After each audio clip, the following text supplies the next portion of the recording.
Tout d'abord, on place devant une fente éclairée par une lumière blanche un réseau afin de décomposer la lumière blanche. Quand on place un filtre rouge devant une source de lumière blanche, on observe que seule la lumière rouge est transmise, mais que les lumières vertes et bleues sont arrêtées. Le filtre rouge ne laisse donc passer que la lumière rouge et il absorbe les lumières vertes et bleues. Quand on place un filtre vert devant une source de lumière blanche, on observe que seule la lumière verte est transmise, mais que les lumières rouges et bleues sont arrêtées. Le filtre vert ne laisse donc passer que la lumière verte et il absorbe les lumières rouges et bleues. Quand on place un filtre bleu devant une source de lumière blanche, on observe que seule la lumière bleue est transmise, mais que les lumières rouges et vertes sont arrêtées.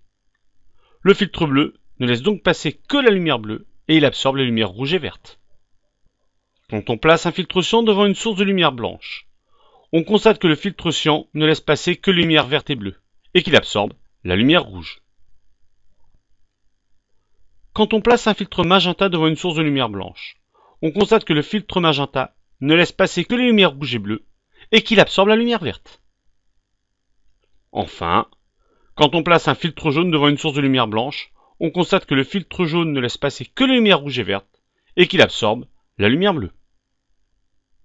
Les objets colorés se comportent comme des filtres. Un objet rouge, éclairé en lumière blanche, absorbera les lumières vertes et bleues, mais il renverra la lumière rouge.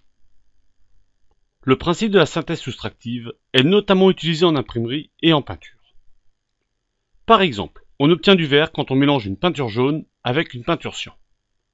En effet, la peinture cyan absorbe la lumière rouge et la peinture jaune absorbe la lumière bleue.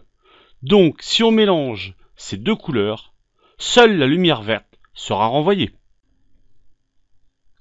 Quand on éclaire un objet vert avec une lumière rouge, on constate que cet objet nous apparaît noir, car il absorbe la lumière rouge et ne renvoie aucune lumière.